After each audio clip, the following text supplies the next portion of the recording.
नमस्कार दोस्तों, Piyush Goyal company secretary from Jaipur.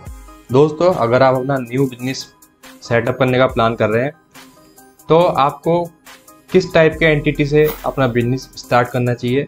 क्या वो एंटिटी आपको एलएलपी चूज़ करनी चाहिए या फिर प्राइवेट लिमिटेड कंपनी चूज़ करनी चाहिए। दोनों के अपने फ़ायदे भी हैं और नुकसान भी है, पर कौन सी ज़्यादा बेटर रहेगी आपके लिए फ्यूचर को देखते हुए। ठीक है, तो आज हम इसी के बारे में बात करने वाले हैं आपसे, क्योंकि right selection of mode of organisation is very important when business regularly grows, right. When investor invest और government giving tender to you, it's very important. You have a very important type of organization should have, right। तो चलिए चलते हैं आगे और इसी के बारे में आज हम इसके बारे में बात करेंगे। तो सबसे पहले एलएलपी और प्राइवेट लिमिटेड कंपनी को अगर चूज़ करने के लिए आपको अगर एक बोला जाए तो आपको आउटराइटली जो है किसी भी ऑर्गेनाइजेशन को सिलेक्ट नहीं करना चाहिए। उसके हर पॉइंट ऑफ व्यू से, हर प्रोस्पेक्टिव से बेनिफिट्स देखने चाहिए कि क्या बेनिफिट हो सकते हैं, क्या लॉस हो सकता है इसके अंदर। ठीक है, तो हम सबसे पहले देखेंगे टैक्सेशन कंप्लायंस की रिक्वायरमेंट। तो इसके अंदर जो है एलएलपी बेटर है क्योंकि कंप्लायंसेस कम होते हैं। टैक्सेशन जो है कंपनीज के बराबर ही है, पर यहाँ पर compliance they are very less.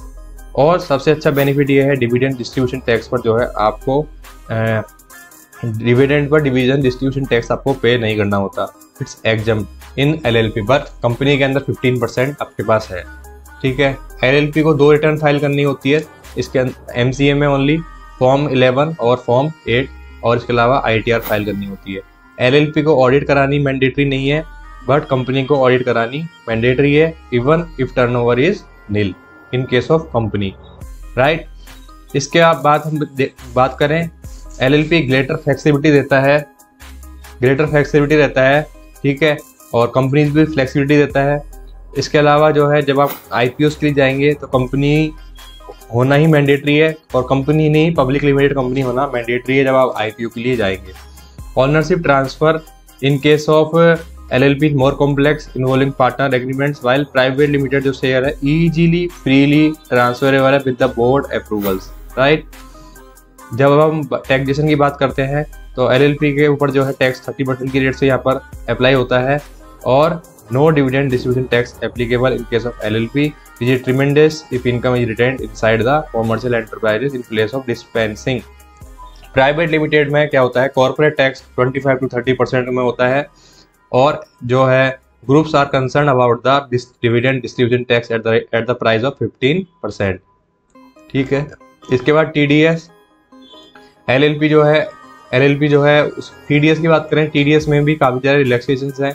Private limited company और एलएलपी के केस में अगर कंप्लायंस की बात करें तो यहाँ पर कंप्लायंसेस प्राइवेट लिमिटेड कंपनी के केस में काफ़ी ज़्यादा है, एलएलपी के केस में काफ़ी कम है। इसके बाद हम नेक्स्ट बात करेंगे शेयर ट्रांसफरेबिलिटी के बारे में। जैसा कि मैंने आपको बताया, ownership in LLP transfer by admission of latest partner और transfer of partnership interest very typically है, एक्स्ट्रा कॉम्प्लिकेटेड है, और इसके अलावा काफ़ी टाइम टेकिंग प्रोसेस है। प्राइवेट लिमिटेड के केस में easily transferable है with the board approval, right। So I hope this video is very helpful regarding this. Thank you guys for watching this video.